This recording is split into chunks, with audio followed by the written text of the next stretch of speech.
안녕하세요. 오늘도 와주셔서 감사드리고요. 바로 사연을 읽어보겠습니다. 한 사람을 만나 결혼을 한다는 일은 정말 쉽지 않은 일이에요. 그래서 전 사람을 만난다는 것 자체가 그 사람의 인생이 나에게 온다는 말처럼 정말로 운명적인 만남이라고 생각하고 있어요. 또 연애를 할 때에도 이러한 마음가짐으로 임했었고요. 상대를 존중하지 않는데 상대가 나를 제대로 바라볼 리가 없다고 생각했죠. 나이가 들어서 결혼을 하게 되어도 제 생각은 변하지 않았어요. 친정과 시댁이라는 말로 편을 가르기보다는 두 곳 모두가 나라는 사람이 속해 있는 한 그릇이다라고 생각했죠. 그래서 시댁과 친정이 다르다고 생각해 본 적이 없어요. 만약 제가 콩 한쪽의 이득을 보더라도 꼭 시댁과 친정에 똑같이 나눠서 먹곤 했거든요. 저는 제 생각이 결혼 후에도 변하지 않고 쭉 갈 줄 알았어요. 하지만 사람이 사는 것을 변하지 않는 일은 없더군요. 이런 채 성격을 시댁에서 이용한다는 느낌이 든 것은 제가 친가 식구들을 모두 잃고 난 후였어요. 저는 외동이라 다른 형제도 없고 오로지 어머니 아버지, 저 이렇게 세 식구만 있었어요. 친척들과는 교류도 그리 많은 집안도 아니고요. 그런데 결혼하고 얼마 지나지 않아 친정어머니를 떠나보내게 되었죠. 그런 제게 이제 남은 유일한 피라는 식구는 아버지밖에 없었어요. 아버지가 없어지면 세상에 이제 나 혼자라는 느낌이 들어 어머니가 돌아가시고 난 뒤에 건강염려증이라고 할 정도로 아버지의 건강을 챙겨줘 옆에서 지켜보던 남편이 유난이라고 말할 정도였으니까요. 하지만 그 정도로 저는 불안했던 것 같아요. 그리고 아버지와는 매일 눈을 뜨고 자기 전에 통화를 했거든요. 안부처 했던 통화였지만 그때는 거의 습관처럼 했었던 것 같아요. 그러던 어느 날 아침부터 계속 통화를 했는데도 아버지가 전화를 받지 않으시더라고요. 세 통이나 전화 연결이 되지 않자 불안한 마음에 급하게 아버지의 집으로 향했죠. 아니나 다를까 아버지는 이미 돌아가신 상태였어요. 아버지의 임종을 옆에서 지켜드리지 못한 것에 엄청 슬프고 가슴 아팠지만 한편으로는 다행이라는 생각도 했죠. 어디가 아프셔서 돌아가신 것이 아니라 자회자다가 돌아가셨거든요. 그렇게 아버지까지 보내드리고 저는 공허함을 느꼈어요. 이제 세상 어디를 봐도 온전히 내 편이 되어줄 사람이 없는 느낌이 들었어요. 남편이 있다고 해도 핏줄보다는 못하잖아요. 그래서 그런지 아버지의 장례를 치른 후에는 한동안 넋이 나간 상태로 지냈던 것 같네요. 넋이 나가서 멍하니 있는 저에게 시모는 매일 같이 연락을 해왔죠. 그리 중요한 일은 아니었어요. 사소한 이야기부터 제가 이렇게 멍하게 있으면 옆에 남아있는 남편은 어쩌냐는 말이냐. 아직 어린데 정신을 놓고 살 이유가 어디 있냐는 말도 했던 것 같네요. 지구는 저에게 힘을 준다는 명목으로 전화를 계속했지만 제게 큰 도움은 되지 않았죠. 그러면서 어느 순간부터는 자기네 집으로 출퇴근을 하라는 이야기를 하더군요. 시모가 그렇게 요청을 하니 며느리의 입장으로 싫다고 말할 수 없기에 시댁으로 출퇴근을 하기 시작했어요. 출퇴근을 한 뒤로는 정말 너무 힘들었어요. 시모가 낮잠을 자는 동안에 집안일을 모두 처리해야 하는 일은 여사였고 이미 제가 시댁에 가기 전부터 제가 할 일들을 만들어 놓거나 미리 정리해서 알려주더군요. 이때 전 느꼈습니다. 말로는 나를 걱정한다고 하지만 이 사람들이 나를 소중히 생각하지 않는구나. 이 사람들은 결코 내 편이 되어주지 않을 사람들이야. 생각해보세요. 어느 누가 얼마 전에 가족 장례를 친 사람을 불러서 일을 시키는 생각을 하겠어요? 여기가 회사도 아니고요. 자신의 책임감이 필요한 회사였다면 이해라도 하지만 시작은 제와 연을 맺는 남편의 가족인 거잖아요. 제가 이렇게 행동한다는 것이 도저히 이해되질 않았어요. 더구나 제일 치사하다고 생각한 것은 돌아가신 지 1년이나 지났음에도 툭하면 저에게 이렇게 말했다는 겁니다. 아직도 너네 아버지 생각하니? 벌써 일주기가 지났다. 언제까지 그렇게 청승맞게 굴 거야? 죽은 사람은 죽은 사람이고 살아있는 사람은 어떻게 앞으로 잘 살아갈 것인지 생각을 해야지. 애가 이렇게 의욕이 없어서 아이 험한 세상을 어떻게 살아가려고 그래?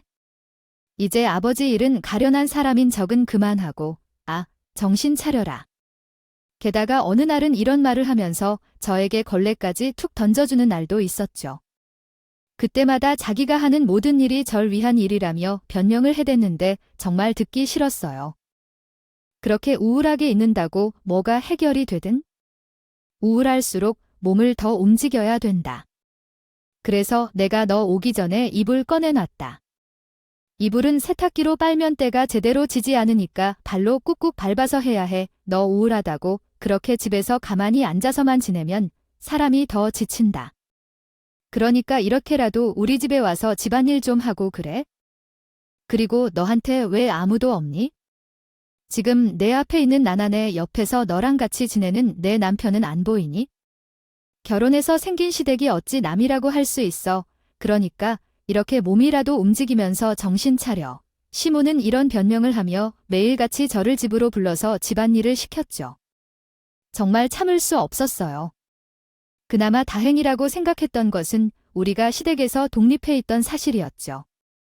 하지만 이것도 오래가지 않았어요. 제가 이렇게 고생할 무렵 시댁에서 벗어날 수 없는 사건이 하나 생겼거든요. 어느 날 갑자기 남편이 저에게 할 말이 있다 하면서 조용히 저를 부르더군요. 오늘 할 말이 있어. 내가 내 인생의 마지막으로 공무원이 되고 싶어서 지금부터라도 늦지 않았으니 9급 공무원을 한번 준비해 보려고. 걱정하지 마. 내가 어린애도 아니고 20대 애들처럼 3년 준비하겠다 이런 게 아니야. 딱딱 1년 만에 보관되면 다시 학원 운영할게. 내가 이기에 내 꿈에 한번 도전할 수 있게 나 좀 도와줄 수 없을까? 지금 당신이 얼마나 힘든 시간을 보내고 있는지 알아. 아직 마음도 다 추스리지도 못했는데 엄마가 자꾸 집으로 부르는 것도 알고 있고. 그래도 나 이번 기회에 딱 한 번만 도전하고 싶어. 제발 나 좀 도와주라. 부탁해. 남편은 안 그래도 힘든 제게 자신의 평생 꿈이라며 공무원 시험을 보고 싶다고 말했죠. 딱 1년만 준비해 보겠다는데 아내의 도리로 절대 안 된다 말릴 수는 없었어요.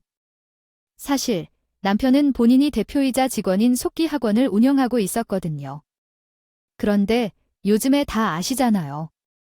그 질병으로 인해서 수입이 계속 줄고 있던 상황이었어요. 원래 있던 직원들도 유지하기 힘들어서 다 내보내게 되었고요. 혼자서 학원을 운영하기에 예전 같지 않더라고요. 아는 수입에 살기도 팍팍해져서 이런 결정을 내린 거라는 생각이 들었죠. 물론 가정을 안정적으로 꾸리고 싶은 남편의 마음도 이해가 갔어요.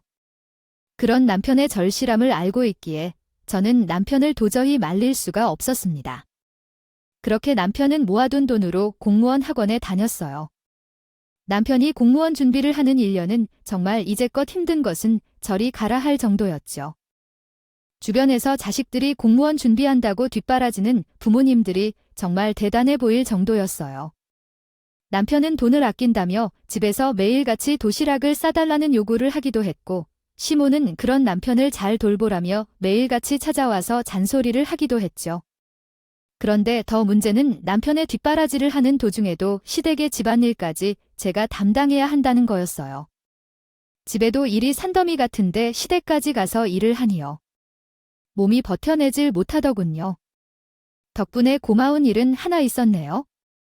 시모의 말처럼 돌아가신 부모님 생각은 전혀 할 시간이 없었거든요. 이렇게 하루하루를 보내니 몸도 지치기 전보다 정신도 없이 살았죠. 한 번은 동창회 모임을 나갔는데 친구가 저를 보더니 왜 이렇게 푹 사갔냐고 물어보더군요. 요즘 혹시 살기가 너무 어렵냐고 내가 뭐 도와줄 일이 없냐고 물어보는 친구에게 부끄러워서 제대로 말도 못했어요. 친구들은 그래도 제가 결혼해서 잘 살고 있는 줄 알고 있으니까요. 특히나 어렸을 때부터 같이 지내던 친구들이기에 저의 예전 모습을 잘 알고 있었으니 더욱 입을 열지 못했어요. 아버지가 돌아가시고 난 뒤 제 성격은 점점 더 소극적으로 변해갔고 항상 기죽은 모습을 하고 있었어요. 또 남편도 그래요.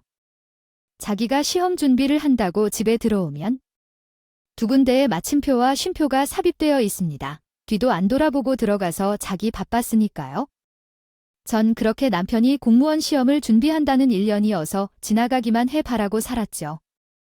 그렇게 1년이 지났어요. 그래도 남편은 머리가 있는 편이었는지 1년이라는 시간 동안 준비한 끝을 구급 속기직 공무원에 합격을 했죠. 내 남편이 공무원에 합격을 했더니 정말 기뻤어요. 하지만 그 기쁨도 순간이었죠. 왜냐면 합격 이후 시모가 남편이 무슨 큰 벼슬이라도 받은 사람처럼 되어 있거든요. 그렇다고 남편이 싫은 것은 아니에요. 자신이 말한 대로 1년 안에 공무원에 합격했으니까요. 남편이 이런 모습은 물론 저와 잘 살고 싶다는 것처럼 느껴지기도 했거든요. 그렇다고 남편의 왕처럼 대하는 시모가 밉지 않은 것은 아니었죠. 시모는 저녁마다 남편에게 손 마사지라도 해주라면서 저를 독촉하곤 했거든요. 속기지구를 일하면 손이 얼마나 아프겠냐며 우리 공무원 아들이 힘쓰는데 저는 집에서 앉아서 대충 집안일만 하고 산다고요. 한 번은 남편이 일을 마치고 왔는데 손이 좀 불편했나 봐요. 밥을 먹는데 손목이 아프다고 하는 거예요. 아, 요즘 손목이 왜 이렇게 아프지? 일을 너무 많이 했나? 공무원이라고 그냥 앉아서 대충 일만 하면 되는 줄 알았는데 아니더라고. 생각보다 일이 많아요. 오늘도 얼마나 많은 일을 했는지. 아이 손목이 다 아프네. 나이가 들면 수저드는 것도 힘들다더니 완전히 딱 그 짝이야. 당신은 어디 안 아파? 나만 이렇게 아픈 건가? 공무원 일을 우습게 생각했다며 요즘 일이 너무 많다고 손목이 아프다며 생색을 내는 남편의 모습을 본 시모는 저를 옆으로 툭 밀치더니 본인이 남편 맞은편에 앉는 거예요. 그리고 마치 아기한테 밥을 먹이듯이 남편한테 밥을 떠먹여주더군요. 그 꼴을 옆에서 보고 있으니 참 할 말이 안 나오더라고요. 제가 아직 자식이 없어서 그런지 도저히 시모의 모습이 이해되질 않았어요. 아니, 남편은 다 큰 성인이고 자기 앞가림은 다 할 수 있는 나이예요. 그런 어른에게 아기처럼 밥까지 먹여주는 시모의 마음을 저는 도저히 이해가 가질 않아서 그냥 식탁에 등지고 거실로 나왔죠. 그런 제게 시모는 한 소리 하더군요. 야, 넌 하늘 같은 공무원 남편이 열심히 일하고 와서 손목이 아프다는데. 아, 그렇게 가고 싶어. 어떻게 젊은 내가 손목이 아플 정도로 일했다는데. 뼈아파서 밥이라도 한 숟갈을 떠주지 못할 망정. 저것도 며느리라고 내가 드렸어. 집구석에서 아무것도 안 하고 있는 주제에 벌어진 돈으로 먹고 살고 있으면 감사합니다. 모시고 살아야지. 당장 와서 나처럼 못해. 그렇게 식탁을 떠난 제가 보기 싫었는지 다시 와서 자기처럼 남편에게 밥을 먹여주라는 거예요. 남편은 그런 시무를 말리고 있지도 않았고요. 저는 한숨을 쉬며 어쩔 수 없이 남편에게 밥을 먹여줬어요. 그리고 내가 이렇게까지 살아야 하나 싶더라고요. 저도 예전에는 회사에 출퇴근하며 열심히 돈을 벌던 사람입니다. 열심히 일하다 보면 아이 몸이 아플 때도 있고 하는 거지 이렇게까지 해야 하나 싶었죠. 정말 숨이 막혔어요. 그래도 다행인 것은 남편의 새 직장 덕분에 더 이상 시댁에 가는 일이 없어졌다는 거예요. 남편이 공무원으로 합격되고 발령을 받았는데 발령지가 딱 우리 집 근처였거든요. 예전과 달리 남편이 출퇴근 신세가 되니 이후 어린이들이 자랄 때 옷을 맞추기도 함께 했는데요. 앞으로 다시 공부를 시작하기로 했어요. 지식을 쌓으며 새로운 도전을 꾀하는 것이 삶에 활력을 불어넣을 것 같아요. 평화롭게 쉬며 자신을 돌아볼 수 있는 시간을 갖게 되어 너무 기뻤어요. 생기고 다시 도전하는 성취와 만족을 느끼게 되었어요. 원때와 달리 이번에는 일희일비평은 극부하되니까요. 지금의 내 모습에 만족합니다. 부모들도 많거든요. 저도 그렇게 언젠가 내 아이에게 내가 만든 옷을 직접 입혀주고 싶다는 생각이 들었어요. 다시 공부를 시작한다는 일이 쉽게 한 결정은 아니기에 차근차근 준비를 했어요. 물론 시댁 식구들에게는 입도 뻥끗하지 않았죠. 제가 공부한다고 하면 가만히 있을 사람들이 아니니까요. 그렇게 한 6개월쯤 공부를 했을 무렵이었나 당시 학원에서 친해진 친구가 있었는데 갑자기 저를 집으로 초대하더군요. 평소에도 디자인에 대해 이야기를 많이 나눴던 사이라 흔쾌히 간다고 얘기했죠. 저는 그 친구가 간단히 식사 한 끼 하자고 해서 단순히 밥 한 끼 하는 자리인 줄 알았어요. 집에서 식사한다고 해서 여자 둘이 얼마나 차려서 먹겠어요. 이런 생각에 편한 마음으로 친구 집을 방문했던 저는 친구의 남편의 등장으로 엄청 긴장했어요. 아무런 대화도 없이 처음 마주친 사람이 대뜸 저를 보더니 너무 반갑게 인사를 하는 거예요. 처음 본 사람이 살갑게 다가오니 처음에는 경계를 하게 되더군요. 하지만 친구 남편의 이야기를 계속 들어보니 친구가 저에게 식사를 대접한 이유를 알게 되었죠. 안녕하세요. 이 사람의 남편 되는 사람입니다. 갑자기 놀라셨겠지만 사실은 자리를 만든 것도 저예요. 아, 내가 어찌나 자랑을 하던지 요즘 학원에 다니는데 친해진 사람이 디자인이 너무 잘한다고 저런 사람이 왜 여태껏 일을 안 하고 있었는지 안타깝다고 해서요. 요즘 귀에 딱지가 앉을 정도로 칭찬을 해서 너무 궁금하더군요. 제가 사실 아동복 사업을 하고 있거든요. 그래서 가볍게 식사 함께 하면서 일 이야기를 하고 싶어서 이렇게 초대하게 됐습니다. 긴장하지 마시고 일단 식사부터 즐기시죠. 알고 보니 학원에서 친해진 친구의 남편은 유명한 브랜드의 아동복 사업을 하는 대표였던 거예요. 긴장 말고 가볍게 식사를 하자는 말에 저는 더욱 긴장을 풀 수 없었어요. 제가 지금 공부하고 있는 것이 아동복 디자인이었으니까요. 답이 코로 들어가는지 입으로 들어가는지도 모르는 새해 식사 자리가 끝나고 자연스럽게 이어져서 사업 이야기를 넘어갔죠. 친구는 아동 드레스를 디자인하던 저를 유심히 봤다고 해요. 제가 하는 디자인이 너무 눈에 들어와서 도저히 눈을 뗄 수가 없었다고 남편에게 말해서라도 같이 일해보고 싶다는 생각을 했다고 하네요. 내 디자인이 이렇게 칭찬을 받으니 어쩔 줄을 몰랐죠. 남편분은 제게 제안을 하나 하더군요. 이렇게 만난 것도 인연인데 저희 같이 일해보지 않겠어요? 제가 전혀 아내가 가지고 온 디자인을 한 번 본 적이 있는데요. 정말 괜찮더군요. 디자이너가 그냥 디자인만 하면 되는 거 아니냐고 말하는데 사실 이 옷이라는 게 생각처럼 뚝딱 만들어지는 것은 아니잖아요. 그런데 디자인한 거 보니까 소재나 최근 유행도 신경 많이 쓰면서 디자인 하시는 게 눈에 확 들어왔거든요. 예전에 패션에서 일하신 경력이 있다고 하니까 더 믿음도 가고요. 솔직히 그때 그 디자인 보고 바로 연락드리고 싶었는데 엄청 참았습니다. 저의 아내가 어찌나 조금만 더 기다려보라고 하는지. 아무튼 이왕이면 같이 일하는 방향으로 한번 생각해 보시죠. 이렇게 선뜻 스카우트 제의를 하니 얼떨떨하기도 했지만 속으로 걱정이 이만저만이 아니었죠. 제가 결혼하면서 일에 손해를 온 지 오래되기도 했으니까요. 경력이라고 해봤자 지금보다 조금 더 일한 사람 정도라고 생각했거든요. 제가 머뭇머뭇하고 있으니 친구 남편은 그런 저를 설득하려고 안간힘을 썼어요. 아내 말처럼 쉽지 않은 분이네요. 솔직히 디자이너가 디자인만 신경 쓰면 되지 않겠습니까? 제가 디자인만 딱 신경 쓰면서 일할 수 있는 환경 제공해 드리겠습니다. 디자인 말고는 다른 과정을 신경 안 써도 됩니다. 제조 과정 전반에 대해서는 제가 책임지겠습니다. 그러니까 함께 하시죠. 맨 땅에서 시작해서 성공한 사람이라 그런지 일에 대해서 자신감이 넘치는 사람이었죠.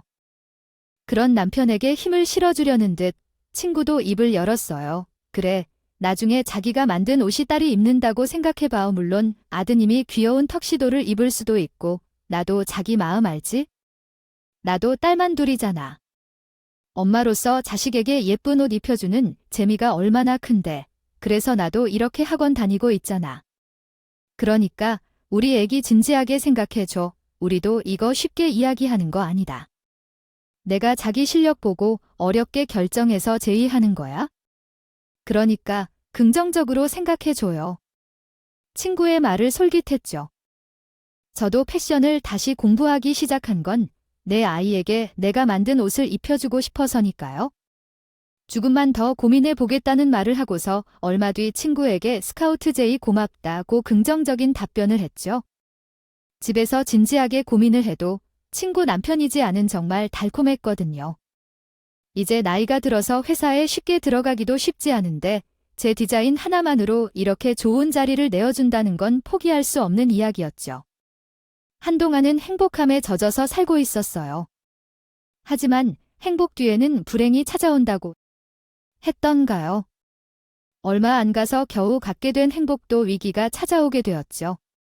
오랜만에 시어머니가 집에 찾아와서 하는 말이 아니 신우를 도우라는 거예요. 혼자서 애들 보고 있는 애가 얼마나 힘들겠냐며 제가 집에서 놀고 있으니 손이라도 더 하라고 말하더군요.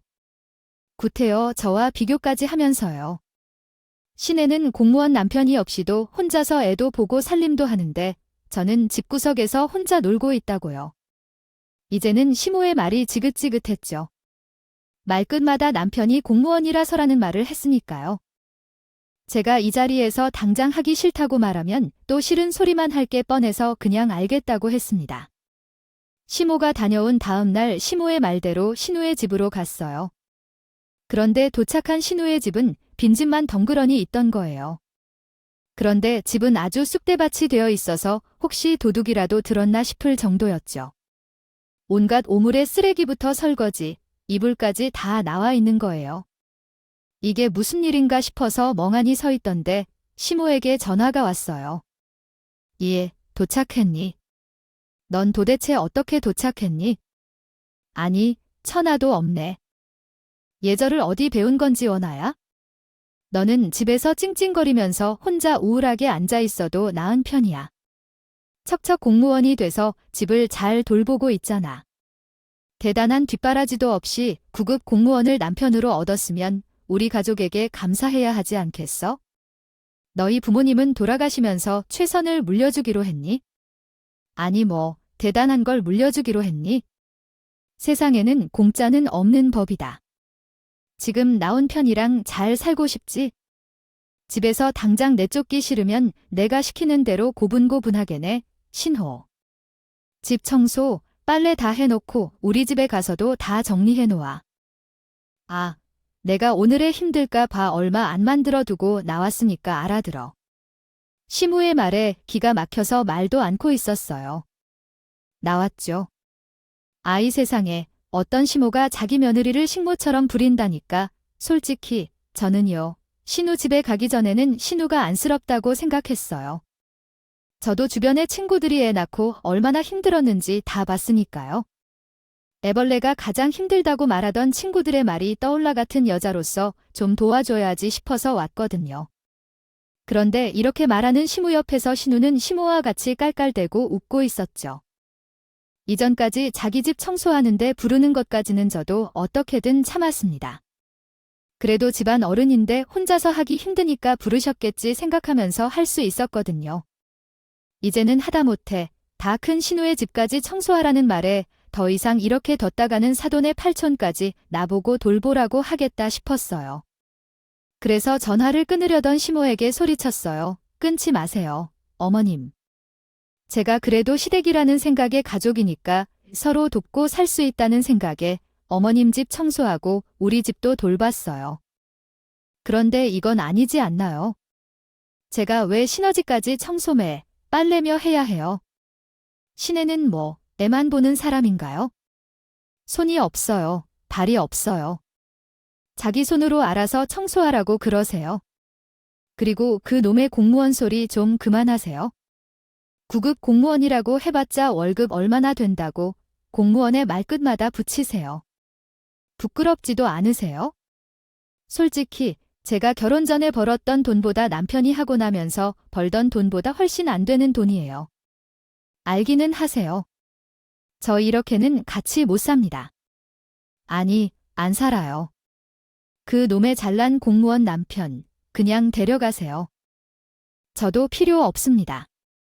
제 말에 신우는 화가 났는지 차마 입에 담기도 힘든 욕을 저에게 하더군요. 신우는 실무 옆에서 거두라고요. 이게 재워주고 먹여줬더니 공무원이라고? 그러니까 내가 다시 데려가라고 이게 말이면 다인 줄 아나? 지금 그 까만 집안일아 나 못해서 나한테 큰 소리를 쳐. 내가 내 아비 죽고 나서 얼마나 너를 챙겨줬는데 지금 내가 그따위의 행동을 해. 아주 싸가지 없구나. 너아. 그리고 어른한테 큰 소리 치는 건 어디서 배워 먹은 버릇이야. 네 죽은 부모들이 너를 그렇게 키워든 해맞겠네. 부모가 애를 이렇게 키웠으니 행동이 이따위지. 내가 그냥 가만히 있으니까 아주 우습게 느껴졌나 보다. 너 그래. 내가 내 남편 없으면 어떻게 먹고 살지 한번 두고 보자. 내가 지금 당장 갈 테니까 너 나한테 싹싹 빌 준비나 해라. 어디서 버르장머리 없이 너 거기서 딱 기다리고 있어? 엄마, 요즘 애들이 저런다니까 그러니까 아직도 자식 없이 저러고. 청승맞게 사는 거 아니겠어? 애 안 생기는 것도 제 잘못 아니야? 애가 저렇게 못났으니 해도 없이 저렇고 살지? 우리 집에 왜 저런 애가 들어와서 물을 흐리나 몰라.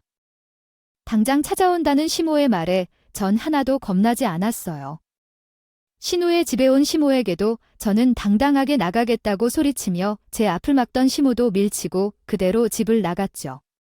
집에서 짐을 싸던 저는 시모가 다시 찾아올 것 같은 느낌이 들었어요.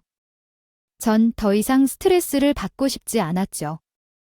빠르게 짐을 싸고 근처에 아주 괜찮은 호텔로 향했어요. 그리고 전화기를 꺼놨죠.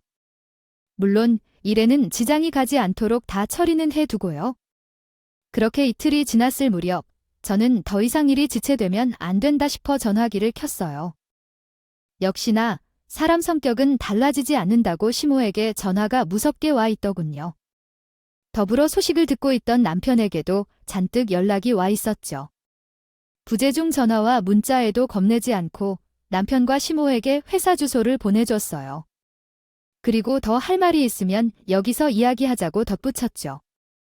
역시나 성격 급한 시모는 문자를 받음과 동시에 전화가 오더군요. 저는 전화를 무시하고 곧장 회사로 갔습니다. 그리고 남아있던 일들을 처리하고 있었어요.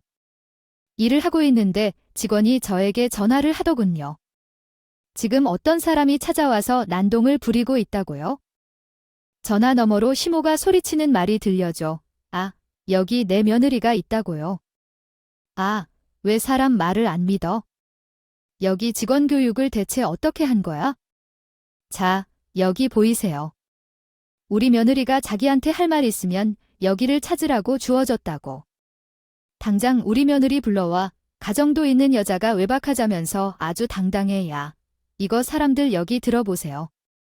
어느 아내가 가정을 내팽개치고 집을 나가나 이해가 가요? 나 우리 며느리 당장 안 불러주면 안 나갑니다.